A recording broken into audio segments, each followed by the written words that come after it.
Muy buenas noches al autor del libro que presentamos esta noche, Javier Sanginés, a Mónica Velázquez, autora del estudio introductorio de la obra seleccionada por el Comité Editorial de la Biblioteca del Bicentenario, el Consejo Editorial en realidad. Saludamos también a los miembros del Comité Editorial, quienes se encuentran en el público. Veo ya a Jimena Saruco, veo a Carlos Mesa, veo a don Roberto Choque. Es probable que me esté perdiendo alguno, y a toda la concurrencia, a todos los amigos, amigas que nos acompañan en esta presentación. Es un enorme gusto poder presentarles esta 23ª obra que traemos como parte de la Biblioteca del Bicentenario. Antes de dar paso a las presentaciones que tienen para nosotros el autor y la autora del estudio introductorio, quiero mencionarles algunos detalles acerca del proyecto. Para quienes no conozcan el proyecto y sus orígenes, este se remonta al año, bueno, quizá desde idea se remonta hasta mucho antes, pero el proceso de selección de las obras se inicia el año 2014, cuando reunimos a 35 intelectuales, especialistas e investigadores para que debatan en largas sesiones y más adelante subdividiéndolos en comités temáticos para seleccionar a 200 de las obras más significativas, si es que no las mejores, por lo menos 200 obras que en su conjunto puedan dar cuenta de la bolivianidad en sus distintas expresiones de la palabra escrita, ¿no? Y las 3 colecciones son Letras y Artes, Sociedades, Historias y Geografías, y tenemos una cuarta que es Diccionarios y Compendios. Esta obra, por supuesto, forma parte de la colección de Letras y Artes. Como les mencionaba, si bien es la 23ª obra que editamos y publicamos como parte de la Biblioteca del Bicentenario y que presentamos en calidad de primicia aquí en la Feria del Libro, es la obra número 111, de acuerdo al orden que van a poder ver cualquiera de ustedes en cualquiera de las obras que publicamos. Desde el año 2015 hemos iniciado el proceso de edición de las obras. En la primera fase definimos temas como la línea gráfica, como un manual de edición que por supuesto se continúa actualizando, y luego iniciamos con la producción de las primeras obras. Esas incluían también, por ejemplo, 43 antologías, y las antologías no son obras preexistentes, sino son obras que o se están elaborando o que van a elaborarse como compendios y que van a reunir desde los distintos campos textos fundamentales, así para replicar en chiquito lo que ya hemos hecho en grande, o lo que han hecho en realidad los miembros del comité. A propósito de esta obra, mi primer recuerdo es en la carrera de literatura, ahí por el año 2011, cuando entré y en una de las materias de primer año, el docente amablemente nos dejó un policopiado en la fotocopiadora de la carrera y pudimos recoger, entre otros textos, también partes de literatura contemporánea y grotesco social en Bolivia. Y la edición anterior, es decir, la única edición antes de esta, es del año 92. Y yo recuerdo que a quienes nos entusiasmó y nos interesó y queríamos conocer in extenso este trabajo, no pudimos encontrar ejemplares. Y algunos sí, había contrabandeado alguno por algún rescatiri de libros, ¿no? Pero en todo caso, me sumo a las personas para quienes la reedición de esta obra y su difusión es un motivo de celebración, porque es un texto demandado. Si bien es un texto que continúa siendo debatido en los estudios de literatura y de cultura en Bolivia, en la Bolivia de hoy, en las carreras de literatura y más allá, es una obra a la que no podíamos acceder más allá de estos fotocopiados. Entonces, también nos alegra que en coordinación con el equipo editorial de la Biblioteca del Bicentenario han añadido a la edición anterior, con la inclusión de un ensayo que se escribió el año 96, ¿no? Y que van a ver, hay una hermosa acuarela reproducida a colores en la página 231 de Darío Antesana, denominada Complicidades, una acuarela a partir de la cual también genera reflexiones, y el ensayo que se publica como parte de esta obra como una continuación, así como lo argumenta Mónica Velázquez en su estudio introductorio, se llama Choros viscerales de sublimación y crítica del mestizaje. Así que antes de cederles la palabra, no me queda más que agradecer no solo a los miembros del comité editorial, quienes seleccionaron las obras, también al consejo editorial, que de manera más cotidiana nos continúa apoyando en las distintas decisiones que tenemos que tomar por sobre todo académicas y editoriales en torno al proyecto. Agradecer al equipo de edición, en particular en este caso a Alfredo Ballerstadt, quien se ha encargado de la gestión editorial de esta obra a través de un contacto constante con Javier y con Mónica, y a todos ustedes por seguirnos y por apoyar este proyecto en todas sus dimensiones. Es un enorme honor para nosotros haber sido invitados en esta calidad de invitados de honor a esta Feria del Libro y encontrarnos también presentando este libro en el Salón Rubén Vargas, quien falleció hace más de un año. Él fue miembro del comité editorial que selecciona las obras, nos acompañó hasta cierto punto en la selección, así que lo mencioné en la anterior presentación, pero también lo menciono ahora. Es una manera también para nosotros de rendirle homenaje, poder presentar nuestras distintas obras en la Feria del Libro, poder estar en un salón que lleva su nombre y que está rodeado de seguramente algunos de los trabajos que él también seleccionó o en torno a los cuales debatió. Así que sin más voy a presentar a Javier Sanginés Casanovas. Nació en La Paz en 1948. Alguien por ahí me pedía que no mencione que es abogado, pero sus primeros estudios son en Derecho. Es ensayista, crítico literario, es catedrático de literatura latinoamericana y de estudios culturales en el Departamento de Lenguas y Literaturas Romance de la Universidad de Michigan en Ann Arbor. Es doctor en literatura hispanoamericana y luso-portuguesa por la Universidad de Minnesota, con postdoctorado realizado en Chicago Humanities Institute de la Universidad de Chicago. Es miembro fundador del Grupo Latinoamericano de Estudios Subalternos y miembro de la Academia de Latinidad desde 1997. Es profesor visitante de la Universidad de Duke y de los doctorados de Literatura y Estudios Culturales de la Universidad Andina Simón Bolívar, sede en Quito, Ecuador. Hay una serie de trabajos que ha publicado que no solo van a poder ver en la selección de Solapa, sino también en la bibliografía de y sobre el autor que acompaña el estudio introductorio. Así que, por favor, recibimos a Javier con un fuerte aplauso.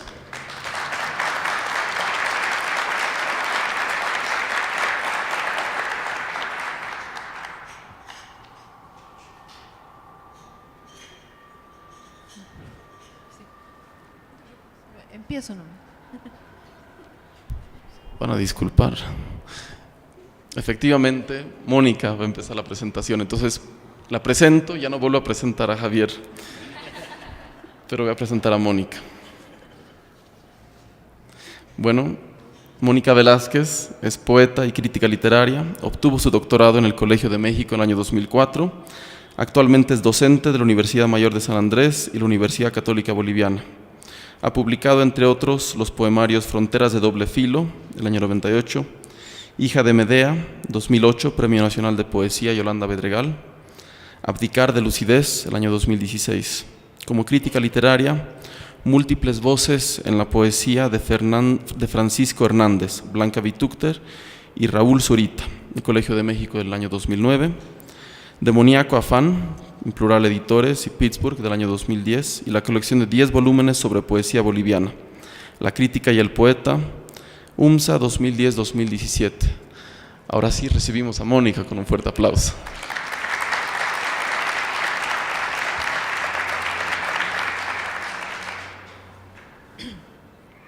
Buenas noches a todos. Voy a leer un textito breve que he escrito para hoy. Se llama El sitio del ensayista o cómo cambiar de posición. Cuando Javier Sanginés me solicitó hacer el prólogo para esta reedición, pensé que él era presa de una enorme confusión, pues me he dedicado siempre a la crítica más literaria y sobre todo a la crítica de poesía, muy lejanas aparentemente en sus búsquedas a la sociocrítica, por llamar de algún modo lo que hace nuestro autor. Sin embargo, y después de un mini diplomado en el tema, encontré la razón y el propósito escondidos tras el encargo, tal vez inconscientes para él y para mí. Se trataba de mirar desde la poesía para leerlo desde otra posición, una incómoda, una que obliga a repensar lo que se cree seguro.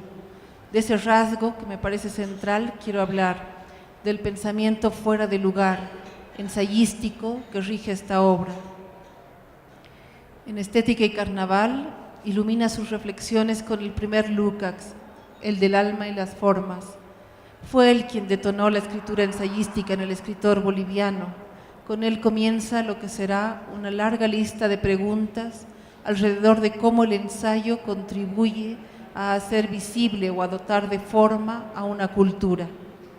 Entre la vida con minúscula y la vida con mayúscula planteadas por Lukács, la forma sería la reconciliación entre ambas. Según el autor húngaro, la literatura per se no puede llegar a esa forma, sino que necesita del ensayo como mediador y conciliador. A su vez, el ensayo necesita de la literatura para no alejarse de lo concreto de la vivencia y para no caer en abstracciones universales. Ante una totalidad perdida, las formas literarias constituyen puntos luminosos del campo cultural, es decir, en la producción literaria reside algo que permite leer el campo cultural. Lo que habita en la ficción, poesía, dramaturgia, etc., podría ser leído como un resabio de una unidad mayor, aquello que el ensayista rastrea y a veces reconstruye. En este sentido, el artista es un primer mediador, el segundo, el ensayista. Si uno posibilita sentidos y relaciones intersubjetivas, el otro parece cumplir dos tareas: visibiliza esa red y articula en ella a antepasados y a herederos. Un ensayista asienta en sus libros etapas de un camino intelectual, de una pregunta que se formula cada vez desde perspectivas diferentes y frente a objetos de estudio que lo vuelven a desafiar. En ese sentido, es importante apreciar el trabajo aquí reeditado en el contexto de un pensamiento como una fase de la pregunta que San Ginés investiga, enuncia, replantea a través de todos y cada uno de sus libros, incluyendo seguramente el que está por venir. La red que atrapa este pensamiento se llama cultura nacional. Pensarla parece ser un mandato para hacer concretos, cotidianos y propios los presupuestos de la teoría. Así, con Goldman y su metodología, entre otras lecturas, San Ginés llegó a Estados Unidos buscando asentar tal trabajo. Lo hizo con la interlocución de Hernán Vidal. Este periodo está recogido en el volumen Tendencias Actuales de la Literatura en Bolivia y se extiende hasta el libro La Literatura Contemporánea y Grotesco Social. Tres rasgos destacan en este segundo peldaño de su obra. 1.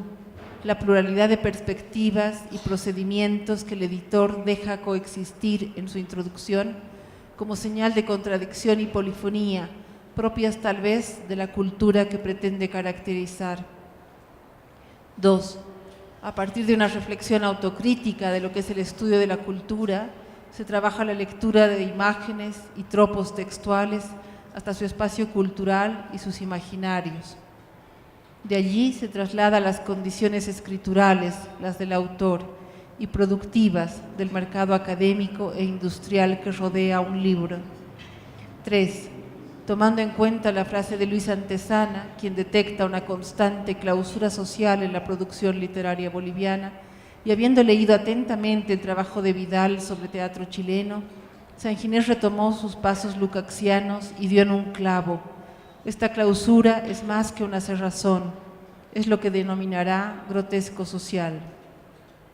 Concepto que implica una dimensión distorsionada que, perturbando la cotidianidad por medio de agentes no racionales, impide las relaciones de reconstrucción, comunicación y apertura social. La interpelación a la sociedad, a sus instituciones o a quienes pueden enfrentarse a ellas en este libro fue un pedido de razón residual, de poder activo, de institución propositiva y anudadora entre subjetividades que activasen un yo puedo para instaurar un lazo social. En el ensayo Cholos Viscerales de 1996, ya tal cosa no es posible. Se retrocede, se da una vuelta, se formula una exigencia dirigida al propio sujeto como agente de cambio, sin Estado ni instituciones. Recluido en sí, pero no solo en su angustiada o trágica escena mental, El sujeto reside ahora en su cuerpo, específicamente en sus órganos, en sus vísceras. Reside en su resistencia, en su no racionalidad, en su materialidad. Sin identidades o identificaciones, ahora habita un no puedo que con risas o con rabia manifiesta un deseo de desborde corporal y social. Los libros Rescoldos del pasado y Espejismo del mestizaje estudian respectivamente los conceptos de tiempo y mestizaje desde la lectura de imágenes, textos literarios y culturales para ir desmontando las formas arquetípicas que se tiene de ellos. Sin hacer de Bolivia una espacialidad particular, se hace hincapié en los modos en cómo ambos conceptos fueron representados, tornando esa misma representación algo cuestionable. El mismo Javier Sanginés estableció la centralidad de la forma ensayística para su pensamiento, como una forma, cito, estética, apropiada para los tiempos inciertos, sujetos a las crisis en las que se desenvuelve hoy la temática de la descolonización. Más tarde explicitó su deuda con Lukács para proponer el ensayo como un género transgresor, pues este también debería cumplir con la tarea de desbaratar la imagen identitaria construida por las élites locales, dice en 2013 y añade: encuentro sugerente el hecho de que Lukács viera a principios del siglo XX que la vida misma, llena de contradicciones, originaba el ensayo como forma alejada de todo a priori historicista. De esta manera propongo el ensayo como una forma estética mediadora entre la expresividad lírica de lo poético y las demandas narrativas de lo mundano. El ensayo es, en el sentido más hondo que le confiere Lukács, el género que moldea el flujo perdido, extraviado, arcano de la vida. Les da a los acontecimientos humanos un sentido, una significación a la que ellos no pueden llegar por sí mismos, interrogándolos y relacionándolos con los problemas últimos de la vida y del destino. Hasta ahí palabras de Sanginés. En su recorrido como ensayista, apuesta por llegar a la forma, esa extraña encarnación en la que lo esencial se une a lo concreto, lo ilumina. Visto así, el ensayo no es un formato en el que se vierten hipótesis, sino el sitio de pregunta y debate, en el que se va hilando una articulación posible, que dé sentido a hechos culturales dispersos, sin respuesta ni solución. El ensayista deja siempre la puerta abierta. Desde ese resquicio me permitió cambiar de posición y pensar con otra camiseta. Se lo agradezco porque creo que hará lo mismo con los lectores. Y hoy, en tiempos de cinismo y verdades enarboladas como el poder, este pensamiento que incomoda y se traslada, apareciendo en tiempos y espacios diferentes, es una esperanza y un desafío. Después de todo, parafraseando a un matemático, podríamos decir que el ensayista, como todo niño que miró el mundo desde el hombro de su padre, sabe la importancia de cambiar de perspectiva. Gracias a Javier.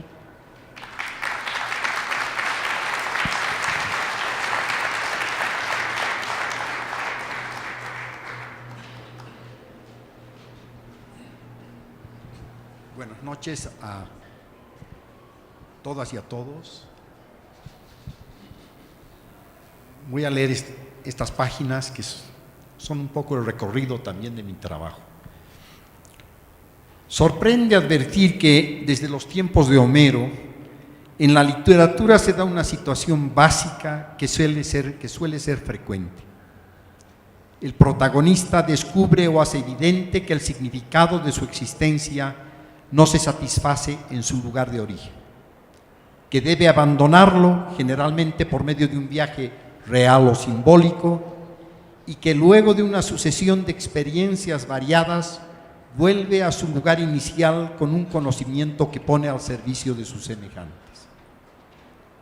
Como dice Cirlot en su diccionario de símbolos, y cito: el viaje no es nunca la mera traslación en el espacio, sino la tensión de la búsqueda y de cambio que determina el movimiento y la experiencia que se deriva del mismo. Fin de cita. En consecuencia, Estudiar, investigar, buscar intensamente lo nuevo son modalidades de viajar, o si se quiere, equivalentes espirituales. El viajar, dice Jung, es una imagen de la aspiración, no una huida, sino una evolución. De algún modo, esta imagen del viaje se esconde detrás de literatura contemporánea y grotesco social en Bolivia, investigación publicada originalmente en 1992 y hoy vuelta a nacer en esta cuidadosa edición de la Biblioteca del Bicentenario.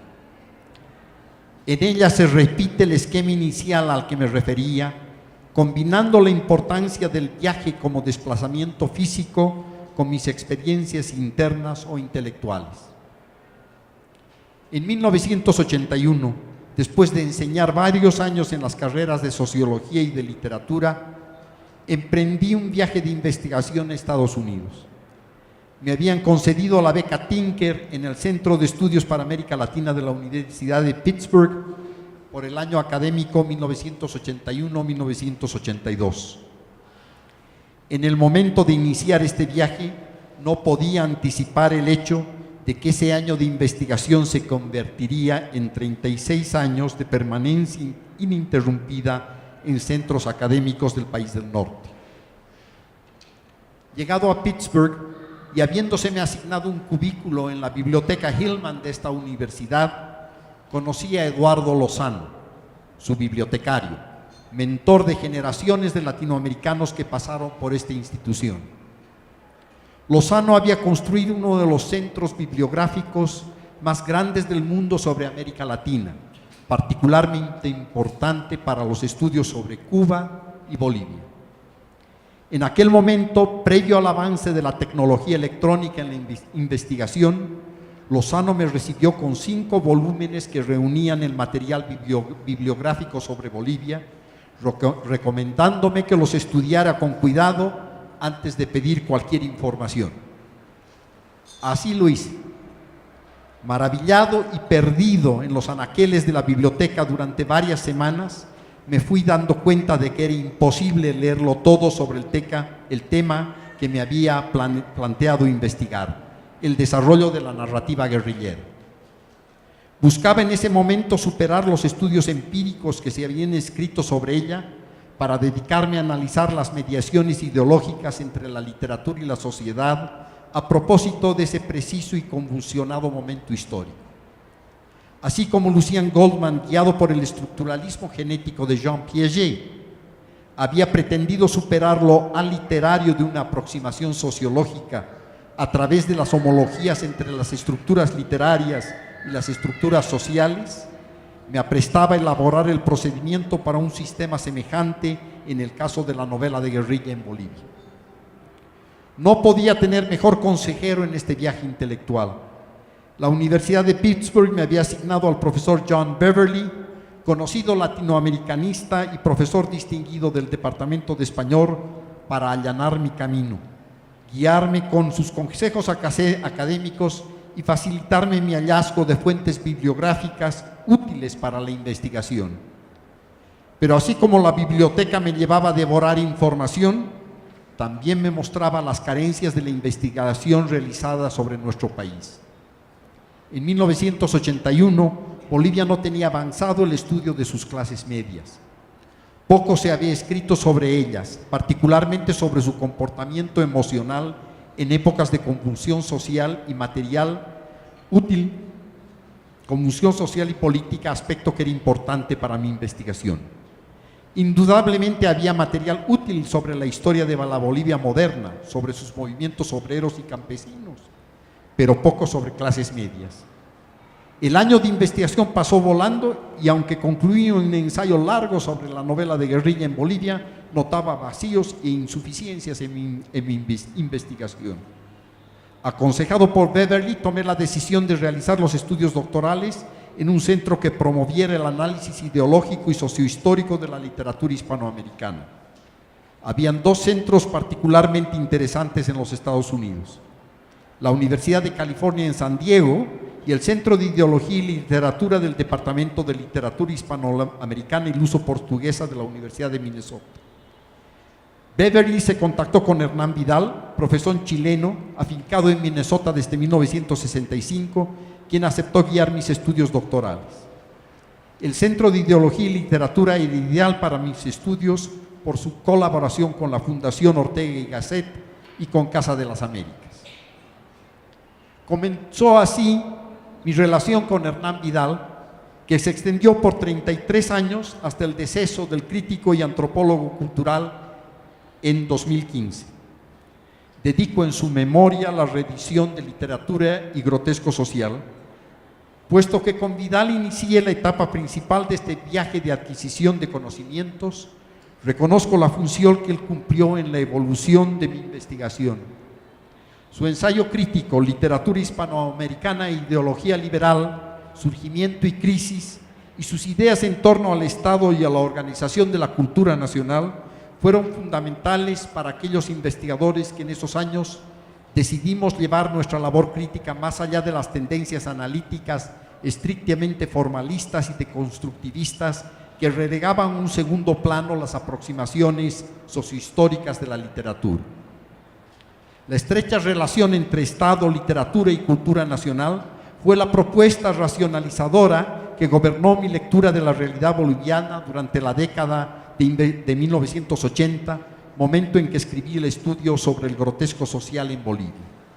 Mi investigación comenzó analizando el modelo de lectura sociohistórica fundamentalmente hegeliano que Vidal proponía, y me preguntó, ¿era dicho modelo capaz de permitirme afirmar la existencia en Bolivia de un camino ilustrado de construcción de la modernidad similar al que el crítico chileno proponía a partir de la plasmación simbólica, metafórica y temática de la producción literaria?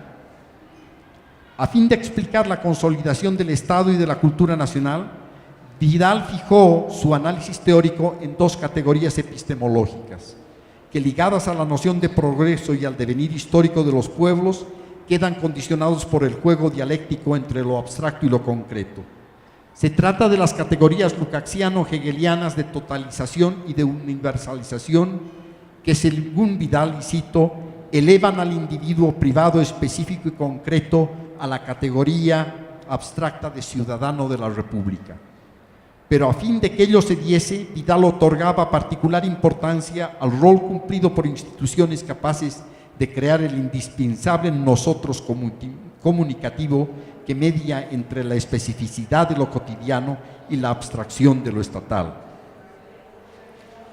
Si este desplazamiento entre la especificidad del dato cotidiano y la universalización del carácter totalizador del conocimiento, pasando por la noción intermedia de particularidad, es una dinámica esencial en la representación de lo real por la conciencia humana, Vidal proponía que la literatura también cumple un rol tipificador parecido al que ejercitan las instituciones de la sociedad civil. En uno de nuestros frecuentes encuentros, Vidal me ofreció uno de los volúmenes críticos de ideología y literatura para que abordase la construcción de la cultura nacional en la producción literaria boliviana. Después de pensarlo bastante, le propuse a modo de contraoferta una tarea de investigación conjunta con estudiosos que estaban abocados a modernizar la labor crítica en Bolivia. Nació así Tendencias Actuales en la Literatura Boliviana, volumen que recoge buena parte del trabajo de la joven crítica literaria de esos años. El volumen que reúne trabajos interesantes pero teóricamente dispares, me obligó a escribir una introducción que los explicase desde el prisma de una realidad compleja por su fragmentariedad y su falta de coherencia totalizadora. Nació así la noción de grotesco social, que amplié en la tesis doctoral y que años más tarde fue el tema medular de literatura contemporánea y grotesco social en Bolivia.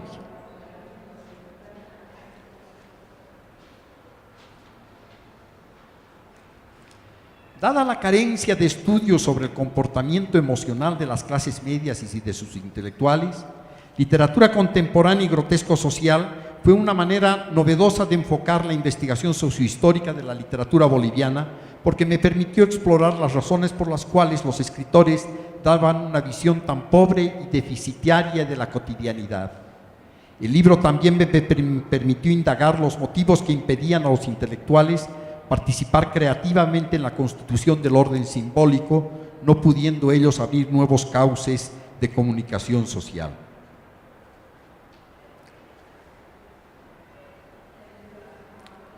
Posteriormente, como Luis H. Antezana me enseñó en su lúcido ensayo Sistema y Proceso Ideológicos en Bolivia, pionero en lo que se refiere a las articulaciones del NED, la ideología, más que un sistema de interpelación social, como lo había propuesto el influyente trabajo de Louis Althusser, era para el caso boliviano un sutil mecanismo represivo que el poder utilizaba para distorsionar la comunicación.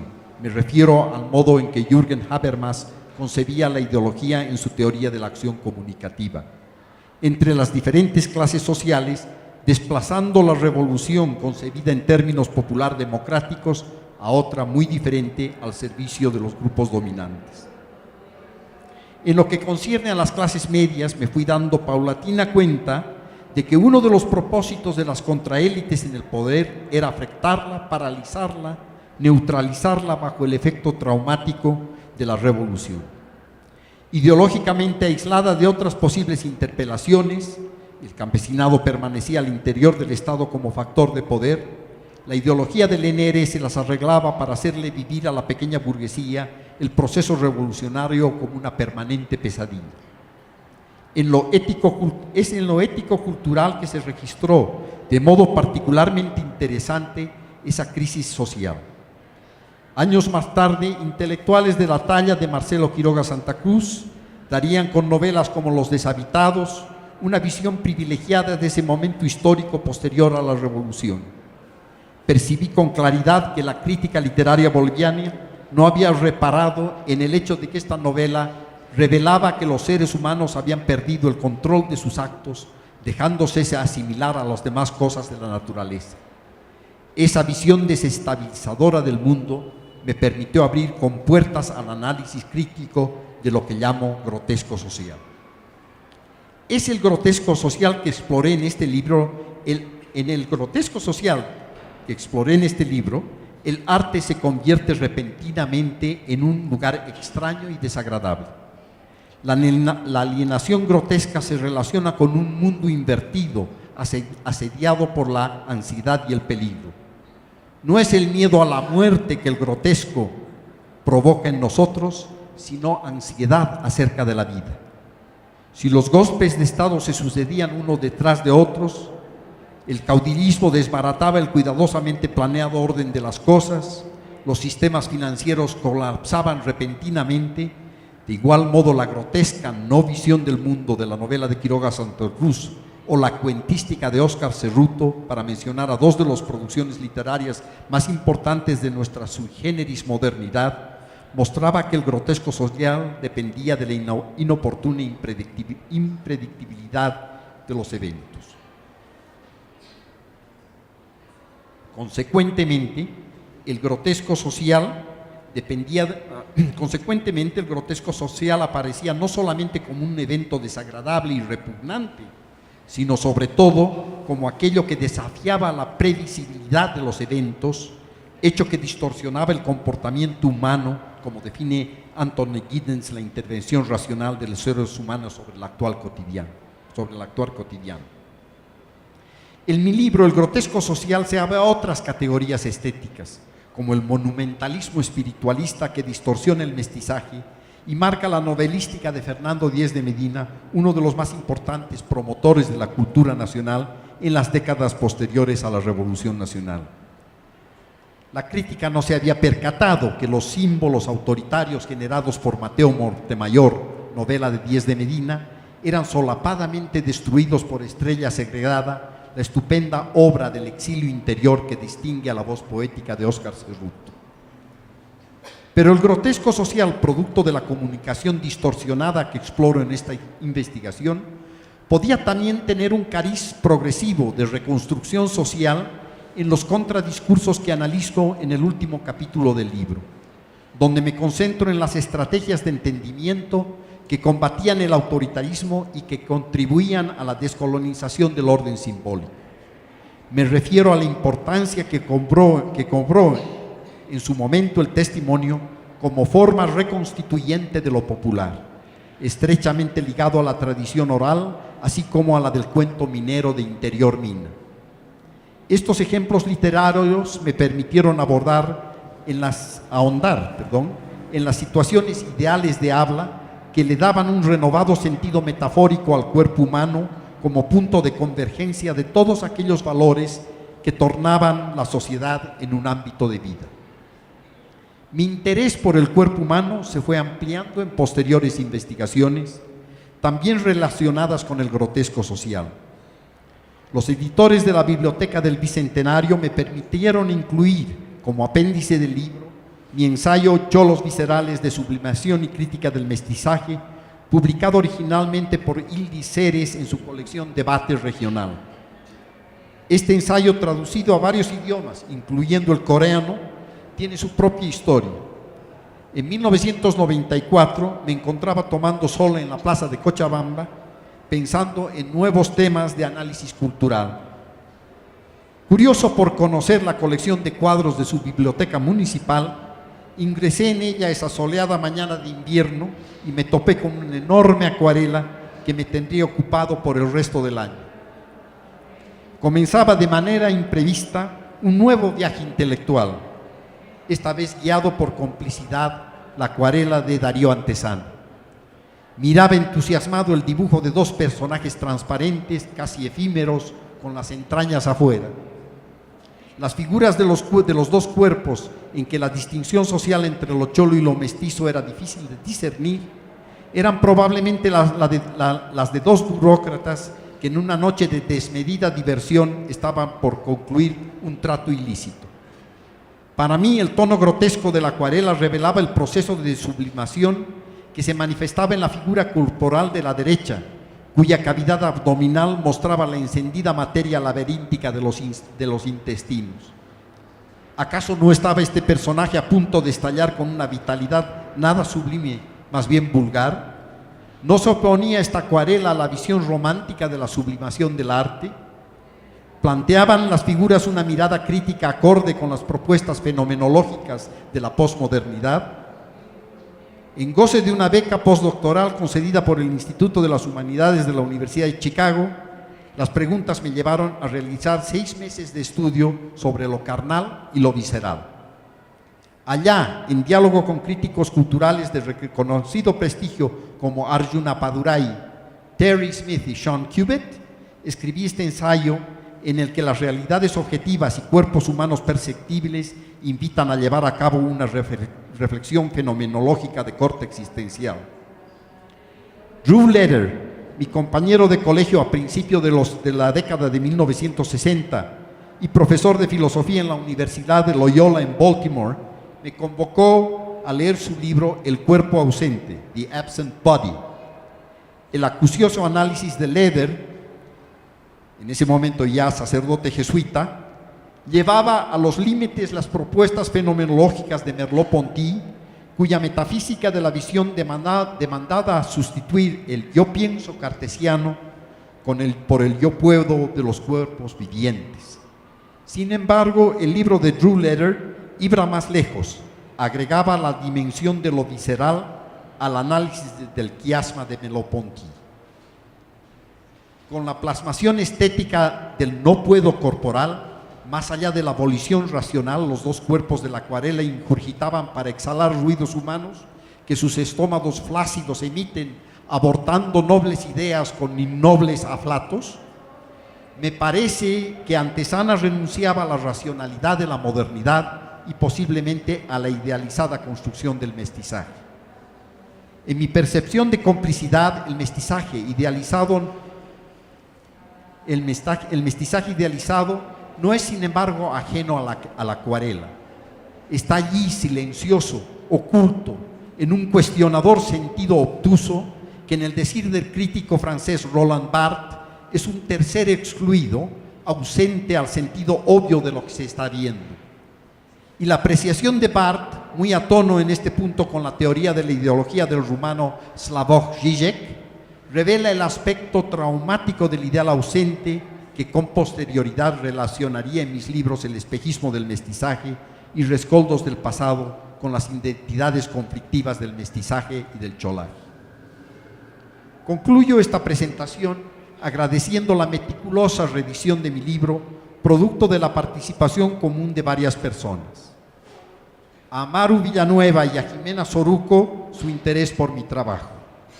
A los miembros del Comité Editorial de la Biblioteca del Bicentenario y a su consejo editorial, la elección de mi libro como una de las 200 obras de esta significativa colección. A Víctor Orduna y a Alfredo Ballester, su excelente trabajo de edición. A Mónica Velázquez, el encomiástico estudio introductorio. A doña Lidia de Lara, el boceto de su esposo, don Raúl Lara, para la tapa del libro. Finalmente, a todos ustedes, su presencia en este acto. Muchas gracias.